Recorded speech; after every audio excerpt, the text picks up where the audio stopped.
Hello, my dear friends. I'm Michaela. Welcome to my astrology channel, Todayenergy. In this video, we're gonna discuss the energies brought to us by the upcoming total lunar eclipse. It's gonna happen on the 16th of May. That's Eastern European time, so you might want to check the date for your country. And the moon will be at 25 degrees of Scorpio. So total lunar eclipse in Scorpio with the participation of the South Karmic lunar node Ketu. Now, if you would like to know an overview, like generally, what are the eclipses, how they occur, what they mean in our lives, then you might want to listen the first couple of minutes, kind of the intro of my previous video. I believe it's called Solar Eclipse in Taurus, because right now we are in the spring season of eclipses for 2022, which started with the solar eclipse in Taurus on the 30th of April. And now these 2 intense weeks will finish with this Scorpio eclipse on the 16th of May. So I would like to jump in directly into analyzing these energies because they will be with us for quite some time. I will mention it as well. So first, I'm going to talk about the general description of this particular eclipse. We're going to go back a little bit in history to see the origins of this eclipse. And in the second part of the video, I will mention detailed analysis of these energies for each separate zodiac sign for each of you. Now, I usually check the Sabian symbolism of zodiac degree in which the particular event happens. And so the Sabian symbolism of the 25th degree of Scorpio is described in this way.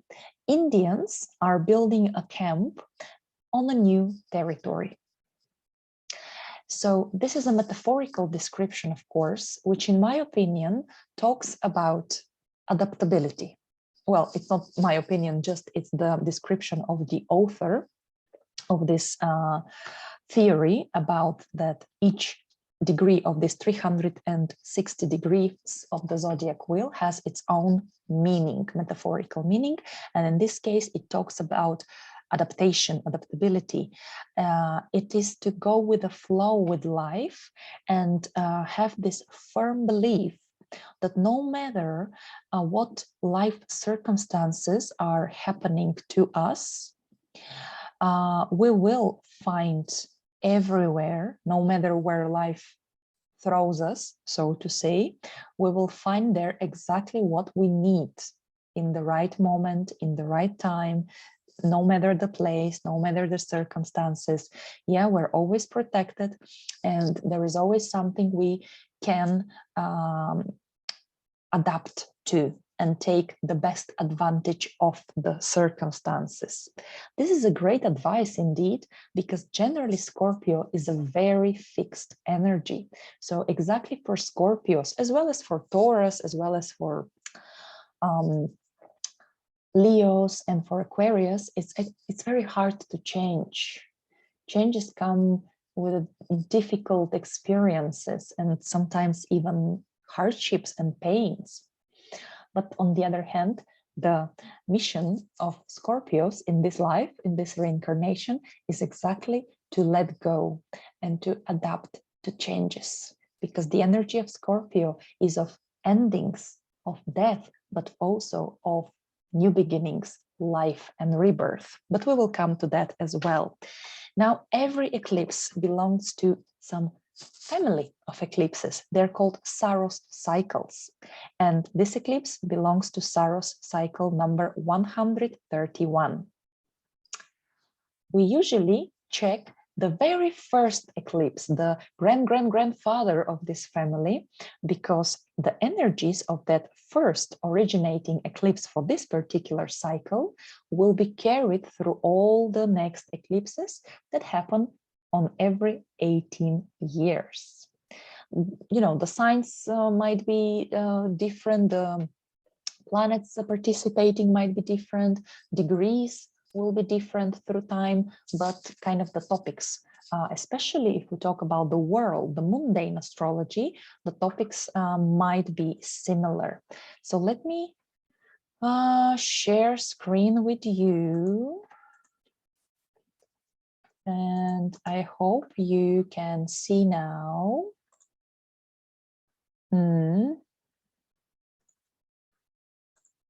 Yeah, like this. You can see the chart here. It's for the original eclipse from this cycle. It happened on the 11th of May of 1427. And I said the location for where I live currently. It's Sofia, Bulgaria. Anyhow, we see here the eclipse. It's the full moon, because every lunar eclipse is a full moon. We have the moon in Scorpio, and across it is the sun in Taurus. They're in opposition. And why it is an eclipse? Because nearby the moon, we see the lunar node, Ketu, in this case, the south karmic lunar node, who talks about endings and letting go and things from the past. What else we see in this configuration? I immediately see this thick red lines. When you see the red color on my chart, it means tense aspect of challenges. This is a tense aspect, that's the opposition, but we also have a couple of squares to other planets. In this case, the luminaries are squaring Chiron. It's an asteroid, Chiron, the wounded healer, and he's at a very fresh degree, 0 degree of Pisces. But also the luminaries are squaring, you see there are other lines pointing towards Mars, Mars in Leo. And so it's like a square on the sky almost, right? That's a pretty tough energy, I would say. It brings some challenges to overcome. It provokes us to act, to overcome this unpleasant feelings. But here, let's talk in mundane, in like social general level. So Chiron in Pisces might talk about spirituality, about medicine, healing, and even religion. Across Chiron, Mars is, of course, a warrior planet, and in Leo, it might involve some nobility, kingdoms, royal people, empires. So historically, what happened, what significant events I found happening in 1427 to prove kind of this configuration? Well, we had wars in Central Europe, a region called back then Bohemia, today is the Czech Republic. And in this year, there were fights between the Czech Protestants, the very first religious Protestants of Europe. They were called Hussites. They were followers of Jan Hus. Later, he inspired even Martin Luther. And so, of course, Protestants in Czechia were fighting against the Crusaders. There were 5 crusades sent by the other Catholic states of Europe, kingdoms, to fight the Hussites. That was a pretty interesting part of the Czech history, I would say. As well, we had other fights. This time there were sea fights, water fights. Fleets were fighting between Byzantine Empire and the Latin Empire of the Crusaders. That was a big sea fight between them. Last but not least, in this year was established the Celestine order. That's kind of a branch, it was a branch of the Benedictine order. And the most, I believe, relevant to what we are talking today was that exactly in this year, in Switzerland and South France, there were the first witch hunts and trials against supposedly witches and people who did witchcraft overall. Imagine that during this trials against these people, there were more than 360 victims, both men and women, of such hunting of witches. That's really interesting because generally Scorpionic energy talks about witchcraft. It talks about magic. It talks about the esoteric, the occult, because Scorpio doesn't like just superficial knowledge. It's not about facts here. It's about being a detective, investigator, or occultist and dig deep, deep, deep, deep in the human soul. But also Scorpio talks about purging, about cleansing. And here you go, purging of magic and witches in Europe. Last but not least, Portugal in this year discovered the Azore Islands. So again, we have the topic of brave discovery for the empire, for the Portuguese Empire, and something related to Pisces, to ocean. Now, let's go to this chart. 16th of May 2022 at 7 in the morning, Eastern European summertime. That's for Sofia, Bulgaria. And we see our full moon because we have the moon at 25 degrees and 18 minutes of Scorpio, across the sun at 25 degrees and 18 minutes of Taurus. All full moons are pretty dense time, very emotional. And here we have not double, but triple whammy, because it's an emotional time. Yeah, I would say day before, day after, even a couple of days before and after the 16th of May. Because we have this opposition. The sun is the ego, is what I want, is my ambitions, is how people see me, is my vitality, my body, right?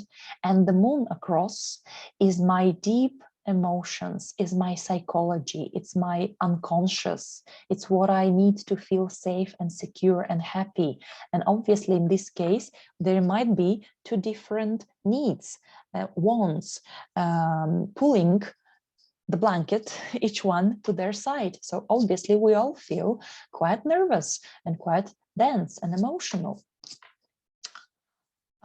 Here is the south node, Ketu, and how close it is to the moon. So the closer the karmic node is to the moon, the fuller or the more total the eclipse is. So in this case, it's not even partial, but it's a full lunar eclipse.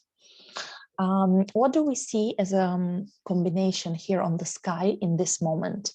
Well, we see that again, the luminaries are making squares pointing, yeah, it's like a triangle, it's like an arrow pointing to Saturn and the asteroid Vesta. Very interesting. Combination. Now, I mentioned already about the triple whammy because the full moon itself is very emotional. Eclipses are very volatile time. Again, people feel extremely insecure. Things happen around you. You feel like in a turmoil of energies, of events, and it's hard to keep grounded. And besides that, the full moon is in the water sign of Scorpio. And of course, water signs are all about feelings and emotions, nostalgia and the past. Full moons talk about endings, yeah, culmination often as well, rewards, reaping the fruits, the results of your previous actions, but often endings. Ketu, the south lunar node, talks about the past and endings as well. And Scorpio, again, talks about purging, cleansing, and letting go. A lot of triple whammies, but it's not going to be so easy. It's not going to be so easy, even though the Sabian symbolism of this degree asks us to greet the changes, to be happy with adapting to new circumstances, letting go the old behind us. But Scorpio and overall the fixed energy of Taurus, Scorpio, Aquarius, and Leo is about clinging to something, and it's very painful to kind of remove it. It's almost like someone takes part of your body, physical body. Sometimes it feels this way. And this, figure, let's say so, figure on the sky, it's called a T-square, right? And we pay very special attention to the planet or the celestial body that's on the very apex, on the very top of this figure, because it's the way out for this tension between these two planets. So the tension between the sun, who wants to just peace and calmness and to be easygoing, to eat, to drink, to relax, to work, to earn, and to maintain, to preserve what's earned, and this deep undercover currents and waters of Scorpio, which needs some changes, really, which needs to regenerate, to transform. And so, there are these pots, the pots which are under pressure, cooking pots. And eventually the steam must come out of somewhere, right? Not to explode. So here the steam comes out through Saturn and Vesta. Now Vesta talks, first I will start with Vesta, this asteroid, which look at the image of it. Doesn't it look like a fireplace? Because traditionally, Vesta was the goddess of home, of family, of the fireplace, right? The home comfort. Women who served this goddess, they were pledging to be to keep their virginity, I think up to 30 years old. So they were absolutely devoted, like nuns, right, to this goddess. And so today, Vesta signifies devotion indeed, but in our modern world, most of all, it would be devotion to your career, even though it could be perceived as devotion to something sacred mission, we can say. Maybe even here we're talking about your mission in life. You have to think about it with Vesta. But on the very also literal level of astrology, we can see here, if we talk about, again, mundane astrology, that this looks like a flame. And Aquarius is a very cold sign. So it would be this kind of blue, cold flame. So we might talk about gas here as well. And how do we heat our homes, places of living? So home heating. But Saturn is also a pretty cold planet. Saturn's energy is cold and old, and it's about time and work and overcoming obstacles. But Saturn also, Saturn talks about duty and responsibility and discipline, methodical effort and work. Now, let's talk first about a little bit about personal psychological level. This is what I do. This is what I love, is the psychological astrology about each of us. How do we feel, with this certain events? So we see here that Scorpio is triggered. So it's about the emotions, it's about the subconscious, and it's about letting go. So Ketu, going back to the past, emotionally or physically, travel back to your home city, home country, meeting with your parents, grandparents, reading some family history book, this ancestor tree, for example, remembering something from your childhood, working with a therapist, psychologist, or someone from the esoteric field who will help you to dive into your subconscious, open this wardrobe of all the hidden stuff there.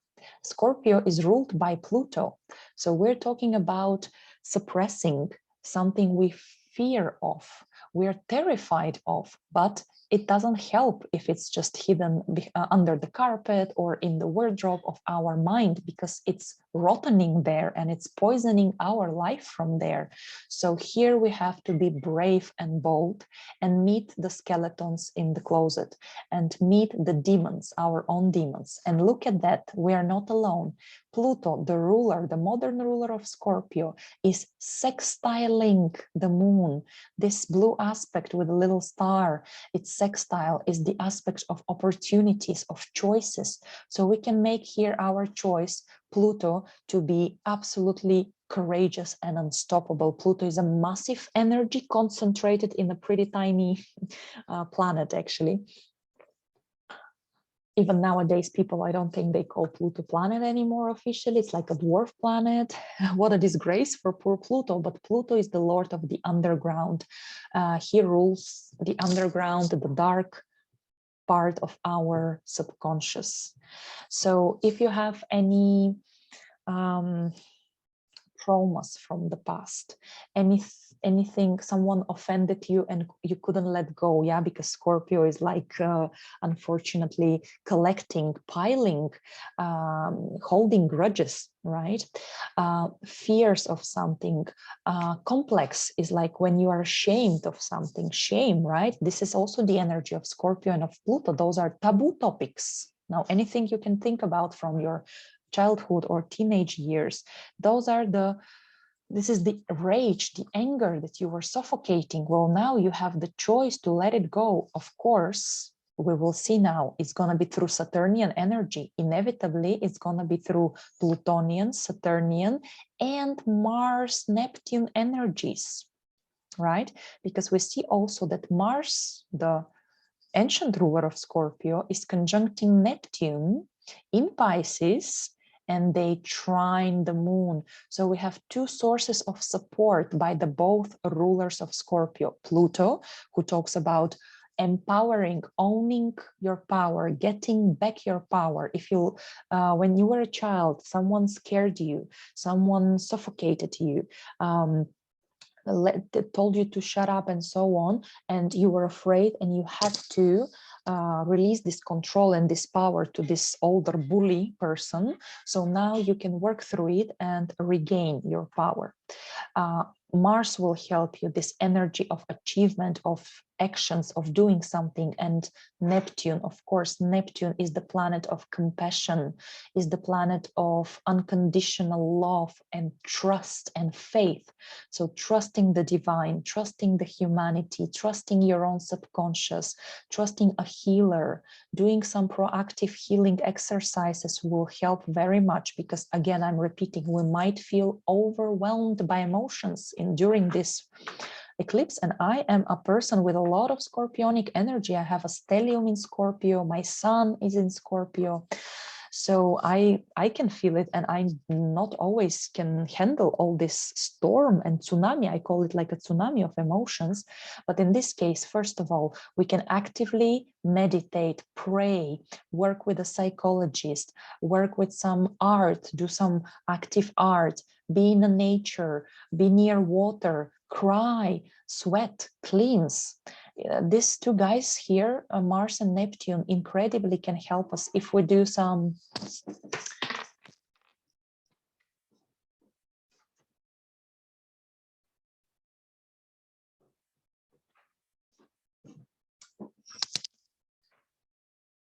sorry, had to let go my cat out of the room. So if we do some Tai Chi or Bhagwan or yoga, hot yoga, you see Mars here, hot, Neptune is some kind of practices which are good both for the body and the soul. And we sweat, we cry, we have a shower, contrast shower, or this ice shower, right? And this will help stabilize our deep Scorpionic turmoil of underground emotions. And if we're brave enough to face the past, you see Pluto here is in Capricorn. Capricorn, ruled by Saturn, talks about older generations. It talks about the internal critic, internal parent, internal adult in ourselves. So we have to face this and fears as well. Saturn, unfortunately, in the kind of negative connotation, Saturn is uncertainty, fear, blockages, obstacles which we have to overcome, is the feeling that I don't see the light at the end of the tunnel, the inevitable end, yeah, because as I said, it's about older age. And before they discovered Pluto in the 1930s, Saturn was the planet of death. Now it's Pluto. Hey, hey. Well, again, you see that's a scorpionic energy anyways, about death, but remember also rebirth. So this is one way how we can relieve ourselves during this eclipse. The other one is being brave and being very kind of grounding ourselves. And third way is Vesta, our sacred mission and professional aspirations, what we sacrifice for, and Saturn, cool-headedness. Saturn is the traditional ruler of Aquarius. Saturn and Aquarius, it's about strong principles, strong beliefs, good, solid friendships. So there are several ways out. Yeah, look at this triangle, how the steam can go out of this boiling pot of emotions and dealing with subconscious fears and demons. Well, be reasonable. Discover what you love doing in your life, whether it's your work, career, whether it's your passion, your hobby. What is the internal flame that burns inside of you? Combine it with serious work. Saturn, in a positive sense, can be decisiveness, dedication, patience, pragmatism. So let's be patient with ourselves, okay? Let's be forgiving to ourselves. Yes, okay, you can admit, okay, I'm jealous, okay, I have tons of fears, okay, I cannot forgive so easily, okay, it's hard for me to let go. Of course it's hard. Saturn here will say, okay, there are obstacles. For some of you, you might be your greatest obstacle. There's incredible amount of fear, but it's all right. Be patient.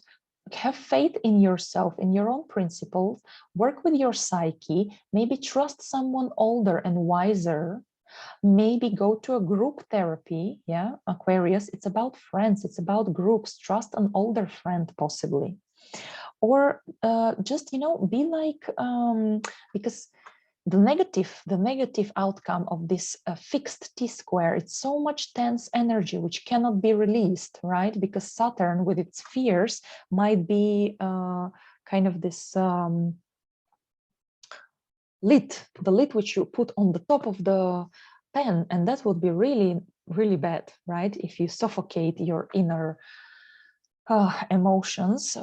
This can be quite a poker face here. Yeah, Saturn cold in Aquarius, unemotional, detached. That would be a mistake if you try to detach from your emotions. No, as we said, you have to cry, you have to paint, you have to let go, you have to swim, you have to cleanse your body through drinking water, through meditation and prayers. You might seem to the outer world as absolutely frostman, right? Here, like petrified, stoned. But here Saturn asks you to take a reasonable approach, like kind of no drama, just be cool-headed, cool-blooded, rational, and kind of skeptical, rational, and like a professor here. Yeah, Aquarius is to study. Aquarius is about information, and it's about knowledge, and it's about futurism. So maybe you will be like, okay, let me think what I feel right now. Oh, I think I feel it's like burning my body. Why does it feel this way? Oh, it's anger. All right, so why am I angry? Let me write down in a diary. So maybe after the 4th page, I finally discovered the reason that I'm angry, because maybe in high school, someone offended my body, my look, or my principles, right? But now I work, let's say, as a therapist. So now my sacred mission is to help not only myself, but other people. Or maybe I'm an art therapist right now, yes? Doesn't matter what you work. It's important here to to stay grounded and to analyze, really analyze, and possibly talk through with an astrologer or psychologist or friends and group of people, and channel your energy through exercises, let's say, or through something useful, really, not just, yeah, first sit and cry, that's all right, then do some yoga, and then be like, all right, I released the initial turmoil of emotions, and now what useful can I do for myself and also for others, to help the others. So be curious, be explorer of your own subconscious and your own emotions. Now, Aquarius here, yeah, the point of this configuration, Aquarius, I must tell you, Aquarius rules our nervous system in our body. It rules this special type of nerves that are responsible for the work of our organs, the heart and the heart rate, sweating, breathing, kidneys, adrenal glands. So this is this nervous system. I don't know the name in English. We say something like vegetative nervous system. Parasympathetic one is the one that is responsible for your fight or flight responses. So when you are in stress, your brain sends impulses to your heart that it has to beat faster, to your breathing that it has to be more shallow and quicker. Adrenaline must be released so you can jump and either fight or run as fast as you can, right? So unfortunately, this nervous system can be triggered. And since we are not so much into fighting in the public transport or running from our teachers or bosses, so we will have to deal with this stress physically. And yeah, it might be, some people might feel even a bit of I think it's called panic attacks, right? But it's hard to say, don't worry. I'm currently examining this topic because I myself am suffering with this vegetative nervous system playing with my body and telling me that, oh, you're very stressed now, you cannot breathe, right? So this is what I experienced, suffocation, which is thanks to Saturn crossing my moon in Aquarius, but that's a different story. But what I do now, I read books about it. I educate myself about it. I work with a therapist for it. I do exercises. So I perform a strict methodical job. And you can do the same if you feel bad, really. Just be organized, okay? Be organized, be grounded, be a little bit more reasonable, I would say, but don't suffocate your emotions. You have to feel them, allow yourself to feel them, and you will be helped here by the rulers of Scorpio.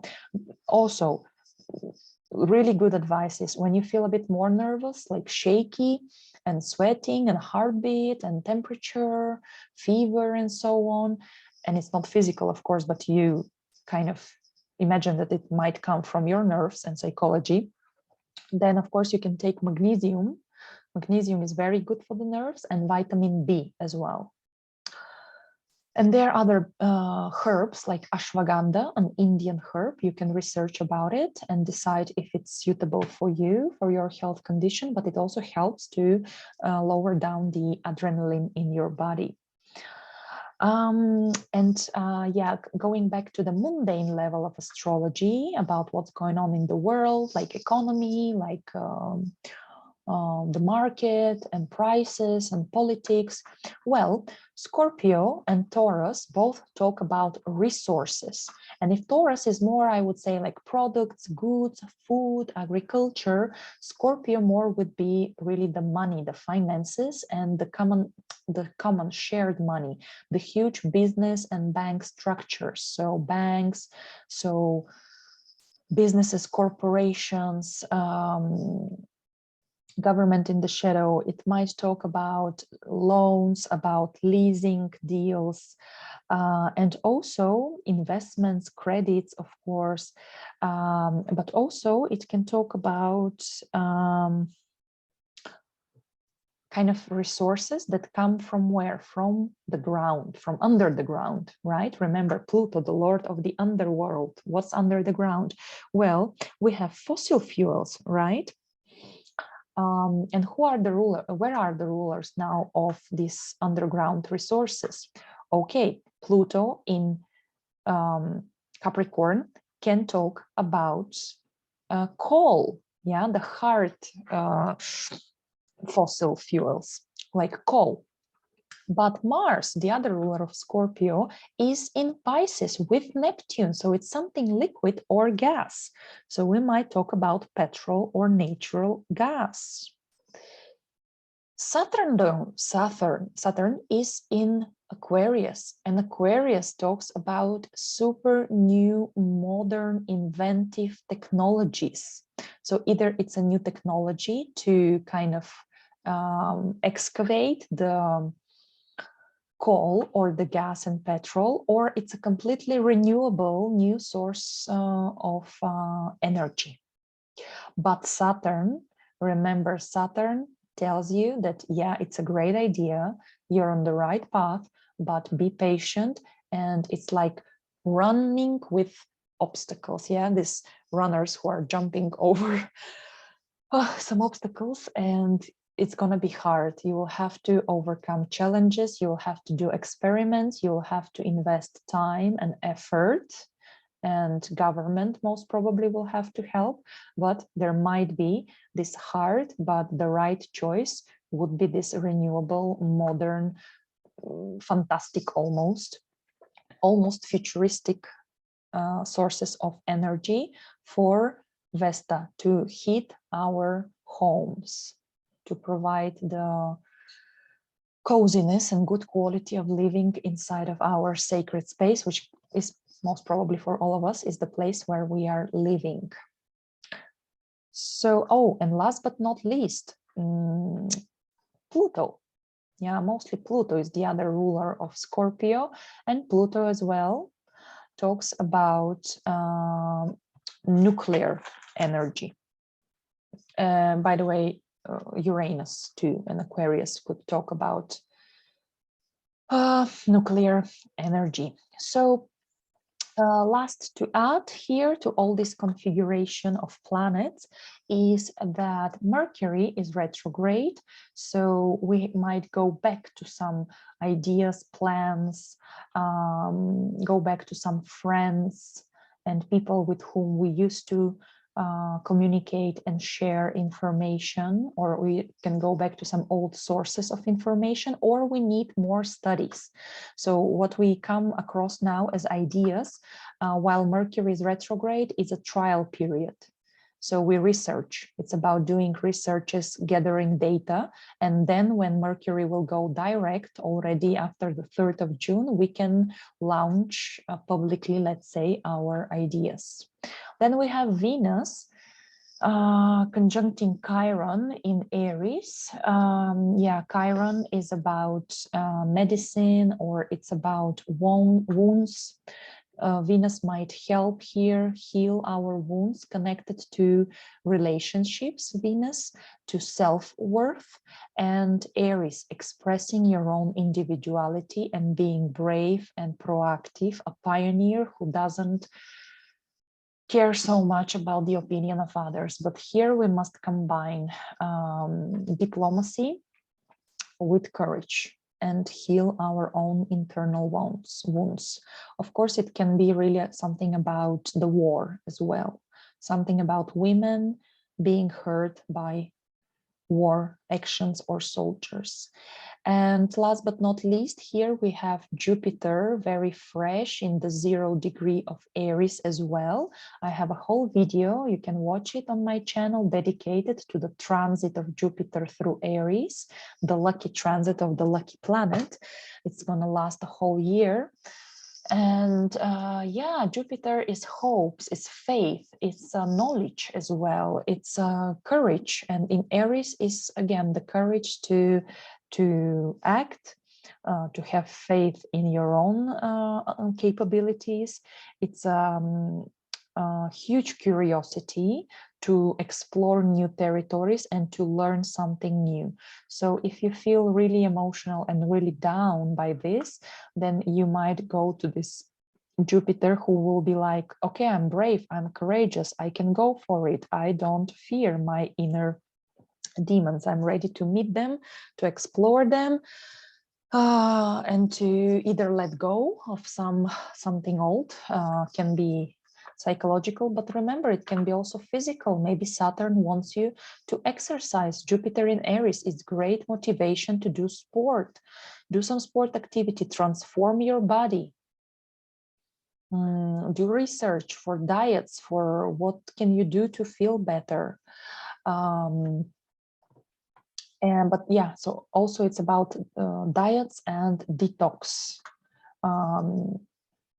Because yeah, Scorpio, even biologically, rules these parts of the body, like the how it's called, the last part of the intestines, the excrements and anus, and this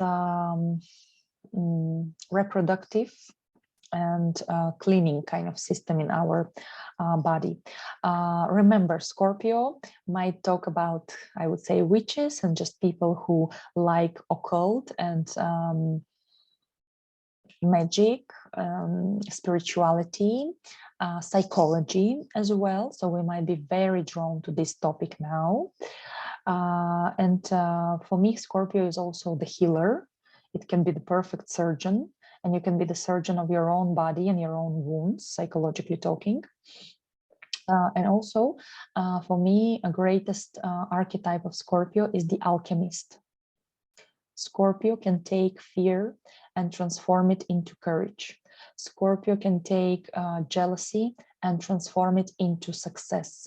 But for this, Scorpio must be brave enough to let go of the old and kind of work on it really hard, sweating, and do the magic. But it's not magic, it's work, it's alchemy. Like in the 16th, 17th century in Europe, there were these alchemists who kind of were the grandparents of chemistry.